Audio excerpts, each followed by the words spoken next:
everyone, welcome to the channel. So today we're gonna be doing a get ready with me, and it's gonna be a chit chat get ready with me. So talking about self-love, self-care, all the type of stuff, but more specifically talking about misconceptions when it comes to self-love while I do my makeup. So let's go. So I might be looking to the side because my mirror is like here. So if you see me kind of looking this way, that's why. So the first one, self-love, meaning that you always love how you look, you always think that you're, the top of the top, always in shape, whatever. But even just think about like loving someone else. Like I would hope that you're not just loving them for the way they look. So it's the same with yourself. Like when we're on this self-love journey, it's more so about loving who you are at your core. So what is your personality like? What are your interests? What is something that you're passionate about? What are your talents, your interests? Like that's kind of what self-love is like accepting yourself for those things, those intrinsic things, than how you look. Because at the end of the day, as we all know, looks fade, but what's important is of course your character and who you are. So build up your character to be something that you can be proud of, so that your self-love journey will be based on your character. But I would say just definitely focus more on like those things that actually matter, who you are on the inside, so that like those outward things kind of become less important to you. So the next myth is that self-love means being selfish or only caring about yourself. When we hear stuff like, oh, self-preservation first, where it's like self-preservation doesn't mean that you're selfish. You're telling yourself that your needs are important and you're putting them as a priority, which they should be. So self-love and selfishness is two different things. So that's when we can run into problems. If we know we need to focus on ourselves, we know we're not feeling at our best, and we're saying yes to plans, we're saying yes to friends, we're saying yes to all these extra things, but because we feel like if we say no, then we're being selfish, when there is a difference. Like if you're constantly canceling last minute, then that's different, which is something that I kind of struggled with too, is where I would lean too much into self-preservation.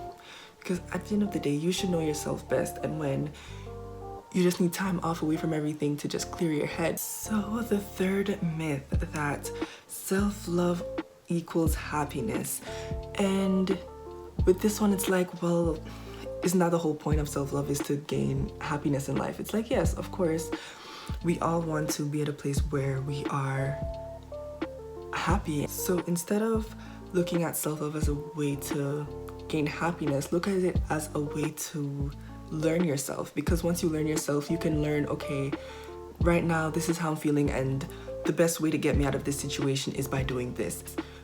We can actually have practical steps to get to a better place, because then we can tell ourselves, okay, usually I need this amount of time with a situation like this to kind of just detach from everything, and then after that I can do this, this, and this, because you've spent so much time with yourself, getting to know yourself, that you know what you need. Also, that you don't start depending on other people to get you out of those places. It's good to have those people around you that will make you happy, but you can't depend on that. That's where the issues come in, is when you depend on it too much. It's important to use it as a time to learn yourself instead of trying to focus on always being happy, because that's the thing with happiness. It's like when we lean into it too much, or when we expect it too much, it can kind of backfire when our expectations aren't met. And so instead of achieving what we were striving for all along, we just end up disappointed and everything feels like it's tumbling down. So the next misconception that we have about self-love is that our goals are more important than focusing on that right now. You don't have time for it, it will get in the way of work, stuff like that, which is something that I definitely struggle with. It came to a point where I wouldn't value things like eating and sleeping, like things that are necessary for literal survival. My brain was not cooperating with me, of course, because I wasn't feeding it. So of course it's not going to cooperate, because you can't run on an empty tank for long anyways. And that's kind of what I had to realize, because I came crashing down when I neglected myself. Just remember that you should still be a priority to you.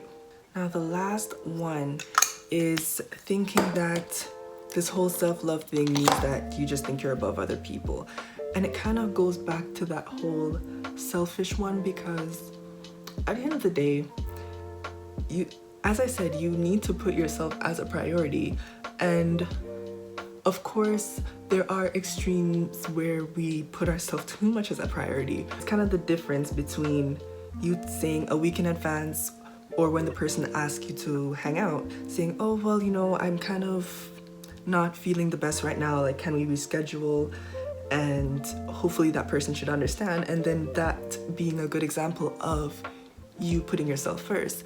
And then just being straight up arrogant and thinking that you're above other people is if you're canceling like 2 minutes before y'all are supposed to meet, or you just don't show up. Like, that's more so that thinking of, I need to put myself first, but like, who cares what that other person has to feel about it? And who cares about, you know, if they spent however long to get there, you know, well, I'm more important. I need to, you know, self-preservation first, where it's like, no, that's just straight up selfishness. Another misconception that some people seem to have is that you can avoid the whole self-love journey and still be able to love other people correctly, where I disagree. It's definitely still important to still be working on your own self-love while you're loving on your friends, loving on your family, all of that. Because at the end of the day, you kind of teach or show someone how to treat you based on how you're treating yourself. And so if you don't really care about yourself all that much, you kind of just let anything go. You kind of let people talk to you any sort of way, which is, again, something that but for me, I've been getting better at that, because I've been kind of valuing myself more and realizing, like, okay, but who is this person and why do they feel like they're allowed to treat me like this, or they're allowed to talk to me like this? Like, for so long, I kind of didn't value my own opinion, and I didn't really care about myself all that much, and so I kind of just let people talk to me any kind of way, where it's like, now, no.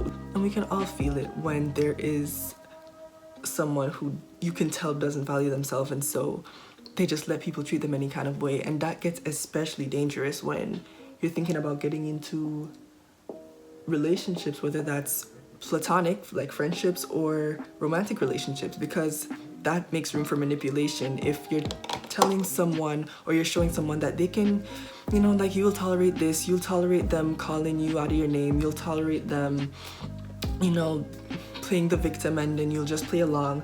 Like, you're teaching them how to treat you by not standing up for yourself and not caring for yourself enough to stand up for yourself.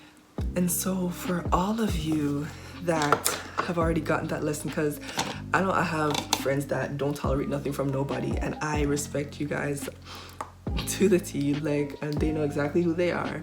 And so that's a lesson that's definitely important. If you feel like you are fed up with allowing certain treatments, or you're fed up with allowing certain people to treat you certain ways, you have to remember that you are important, and remind them that you are important to you, so that's enough for them to not even come to you with that foolishness. And so that's kind of a lesson that I've been learning all throughout high school, really, because I've kind of been in so many situations where I just kind of let things play out however. And I mean, looking back at it now, I'm just like, ugh. Now it's like I've been getting better at that, for sure. And that's kind of how I approach a lot of things in terms of how people treat me, is that I think to myself, okay, but who are they? And why is their opinion above mine? Like, regardless of if they actually have status, if they're a celebrity, if they're, you know, well-liked, well-known, whatever, but at the end of the day, you're just as human as me. I keep reminding myself that their opinion is not higher than mine, because I don't make it higher than mine. Which is why, again, we have to have that balance, because you don't want to get to a point where it's arrogance, where you're just straight up wrong, but you're like, no, my opinion is higher than yours. But it's like, no, that's separate. Like, for example, like, if you have something that you're really interested in, or you're really passionate about, say you really love rock music, and that's what you're into, that's what you listen to, but the people around telling you, that's dumb, like, you're dumb for listening to that. Then you have to remember, okay, but why is their opinion about what I listen to higher than my opinion about it? It's like, who are you? Because at the end of the day, I'm a child of God, so that makes me royalty. So I don't know who you were coming to that with, but that's kind of what I remind myself. And that's a part of this whole self-love journey, because again, it is a journey.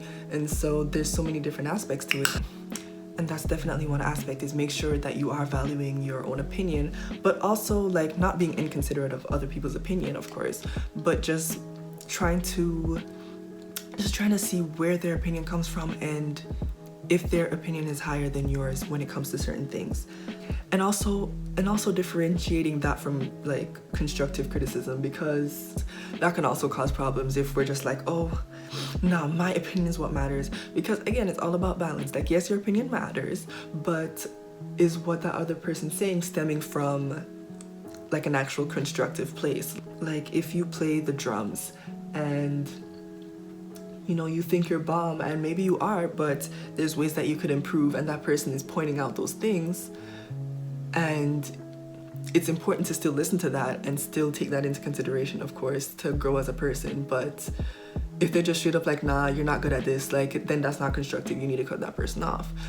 But if you see that their opinion has substance, then definitely try to differentiate the two. So just to kind of recap, it's all about balance, because as with everything in this life, because self-love is all about making sure you're putting yourself as a priority and still keeping yourself in check to not make sure that you don't become too selfish with it, but also on top of that, remembering that this journey is more about learning about yourself. So that's it for me. This is the final look. So I hope you enjoyed that, and I hope I'll see you again next time.